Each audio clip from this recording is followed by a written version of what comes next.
Muy buenas, bienvenidos y bienvenidas a este curso para aprender inglés desde cero. Este curso tiene dos objetivos principales. El primero y el más obvio, aprender inglés completamente desde cero. ¿Qué quiere decir? Que no necesitas ningún tipo de conocimiento previo. Vamos a partir de lo más básico y a lo largo de las clases vamos a ir recapitulando y avanzando, lo que va a permitir que aquellos que no tengan ningún conocimiento los vayan adquiriendo y aquellos que conocen un poco de la lengua puedan ir repasando.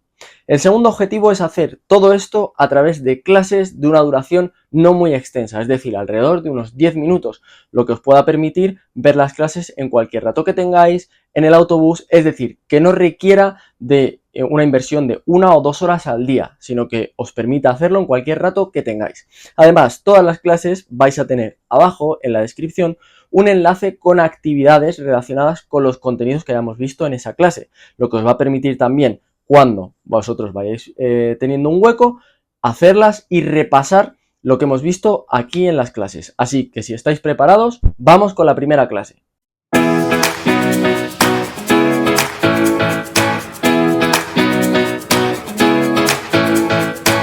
Comenzamos ya con nuestro curso, con la primera sesión. En esta primera clase, en esta primera lección, vamos a ver los pronombres personales y el verbo to be, como tenemos aquí en la pizarra. Esto es lo más básico que tenemos que aprender a la hora de aprender inglés. Los pronombres personales a la hora de empezar a trabajar a nivel oración nos van a hacer falta porque en inglés siempre tenemos que indicar el sujeto. Es decir, yo en español puedo decir está sentado en el sillón, pero en inglés yo no puedo omitir ese sujeto. Tengo que decir él está sentado en el sillón. Y el verbo to be, que es el verbo más básico y el verbo principal que vamos a necesitar a la hora de poder utilizar el inglés. Bien, aquí tenemos ya los pronombres personales en inglés. Vamos a ver qué correspondencia tienen con los pronombres en español. I sería yo. I siempre va escrito en I latina en mayúscula, siempre, ya sea a principio o en medio de la oración. Siempre se escribe en mayúscula, es el único pronombre que vamos a encontrar siempre escrito de esta manera. You, en este caso, puede significar tú o también puede significar vosotros. Es decir, you vamos a encontrarlo siempre para referirnos a la segunda persona, ya sea del singular o ya sea del plural. Tú y vosotros. ¿Cómo vamos a saber cuándo se refiere a cada uno de ellos? A través del contexto de la oración o del texto con el que estemos trabajando. Después tenemos he, she, it, que es la tercera persona del singular. En este caso tendríamos he para referirnos a él, tendríamos she para referirnos a ella y por último tendríamos it, que sería para referirnos a él o ella, pero cuando hacemos referencia a un animal, a un objeto, es decir, cuando no hacemos referencia a una persona, ¿vale? Con algún matiz, pero de forma general, quedaros con esa indicación. Podríamos traducirlo como ello, ¿vale? Para referirnos a algo inanimado o a un animal.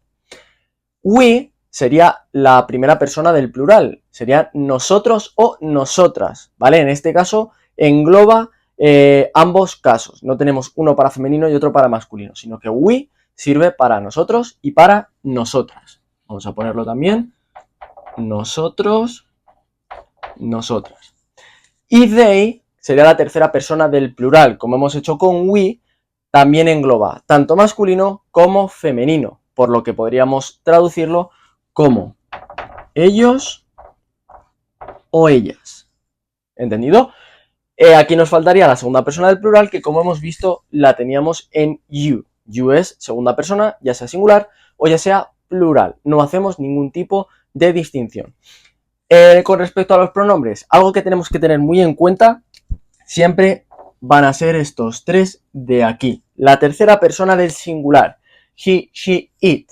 ¿Por qué? Porque cuando avancemos en las siguientes clases vais a ver que a la hora de conjugar verbos, la gran mayoría con el verbo to be no ocurre solamente con ellos, pero con el resto de verbos sí que vamos a ver que en estos casos hay una excepción a la hora de conjugarlos.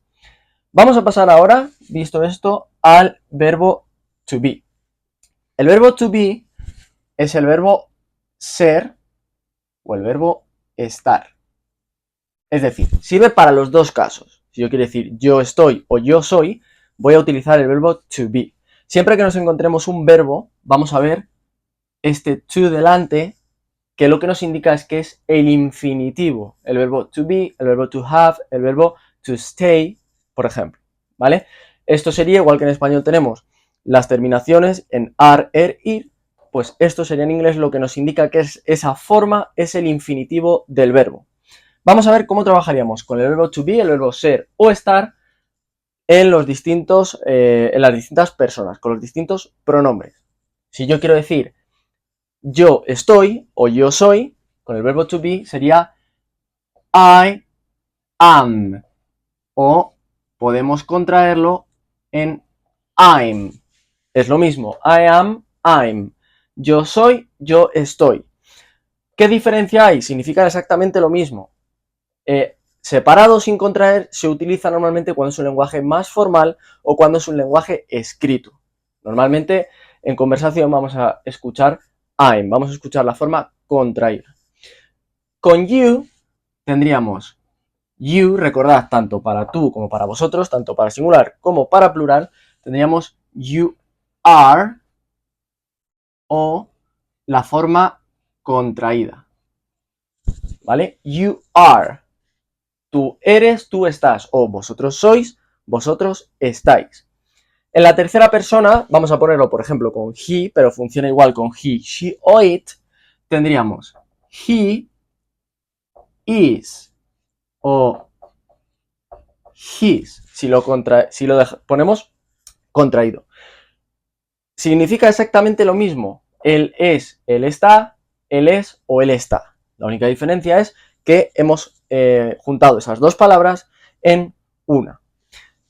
Con we, con nosotros, nosotras, tendríamos we are o la versión contraída, ¿vale? Veis que, por ejemplo, you are, we are, en este caso se repite la forma verbal del verbo to be para la segunda persona y la primera del plural.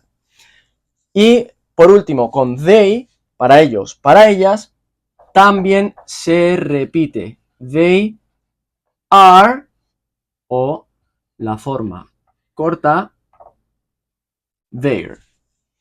Ellos o ellas son, ellos o ellas están. Ellos o ellas son, ellos o ellas están. En este caso, truco para aprendernos las tres formas, am, are, is, ¿con qué pronombre va cada una? Muy sencillo. El truco que yo suelo dar es que os fijéis que are, cuando yo pongo are, va siempre con los pronombres que son en plural. Siempre los pronombres en plural van con are. Y me diréis, vale, pero you también era tú en singular. Pero como utilizamos el mismo pronombre, ya sea para singular o plural, vamos a utilizar you are. Entonces, tú o vosotros va con are, nosotros va con are y they va con are. Ellos va con are. He, la tercera persona singular, he, she, it, con is. Y I, primera del plural, con am.